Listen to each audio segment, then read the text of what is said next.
اعوذ باللہ من الشیطان الرجیم، بسم اللہ الرحمن الرحیم۔ نہج البلاغہ، خطبہ نمبر 130۔ وہ جو کچھ لے اور جو کچھ دے اور جو نعمتیں بخشے اور جن آزمائشوں میں ڈالے، سب پر ہم اس کی حمد و ثنا کرتے ہیں۔ وہ ہر چھپی ہوئی چیز کی گہرائیوں سے آگاہ اور ہر پوشیدہ شے پر حاضر و ناظر ہے۔ وہ سینوں میں چھپی ہوئی چیزوں اور آنکھوں کی چوری چھپے اشاروں کا جاننے والا ہے۔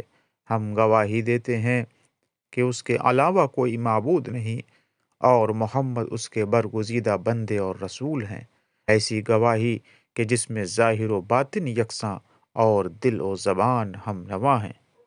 خدا کی قسم، وہ چیز جو سراسر حقیقت ہے، ہنسی کھیل نہیں، اور سرتاپا حق ہے، جھوٹ نہیں۔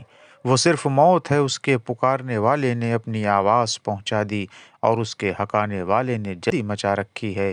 یہ زندہ لوگوں کی کثرت تمہارے نفس کو دھوکہ نہ دے کہ اپنی موت کو بھول جاؤ۔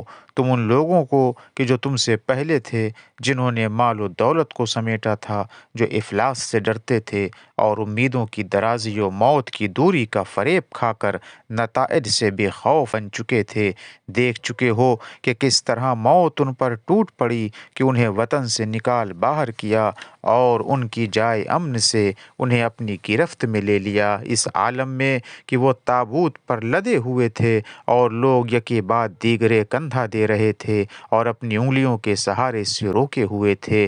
کیا تم نے ان لوگوں کو نہیں دیکھا کہ جو دور کی امیدیں لگائے بیٹھے تھے، جنہوں نے مضبوط محل بنائے تھے اور ڈھیروں مال جمع کیا تھا، کس طرح ان کے گھر قبروں میں بدل گئے اور جمع شدہ پونجی تباہ و برباد ہو گئی اور ان کا مال وارثوں کا ہو گیا اور ان کی بیویاں دوسروں کے پاس پہنچ گئیں۔ اب نہ وہ نیکیوں میں اضافہ کر سکتے ہیں اور نہ اس کا کوئی موقع ہے کہ وہ کسی گناہ کے بعد توبہ کر کے اللہ کی رضامندی حاصل کر لیں۔ جس شخص نے اپنے دل کو تقوی کا شعار بنا لیا، وہ بھلائیوں میں سبقت لے گیا اور اس کا کیا کرایا سوارت ہوا۔ تقوی حاصل کرنے کا موقع غنیمت سمجھو اور جنت کے لیے جو عمل ہونا چاہیے اسے انجام دو، کیونکہ دنیا تمہاری قیام گاہ نہیں بلکہ یہ تو تمہارے لیے گزرگاہ ہے، تاکہ تم اس سے اپنے مستقل قیام گاہ کے لیے زاد راہ اکٹھا کر سکو۔ اس دنیا سے چل نکلنے کے لیے آمادہ رہو اور کوچ کے لیے سواریاں اپنے سے قریب کر لو کہ وقت آنے پر بآسانی سوار ہو سکو۔ وآخر دعوانا ان الحمد للہ رب العالمین۔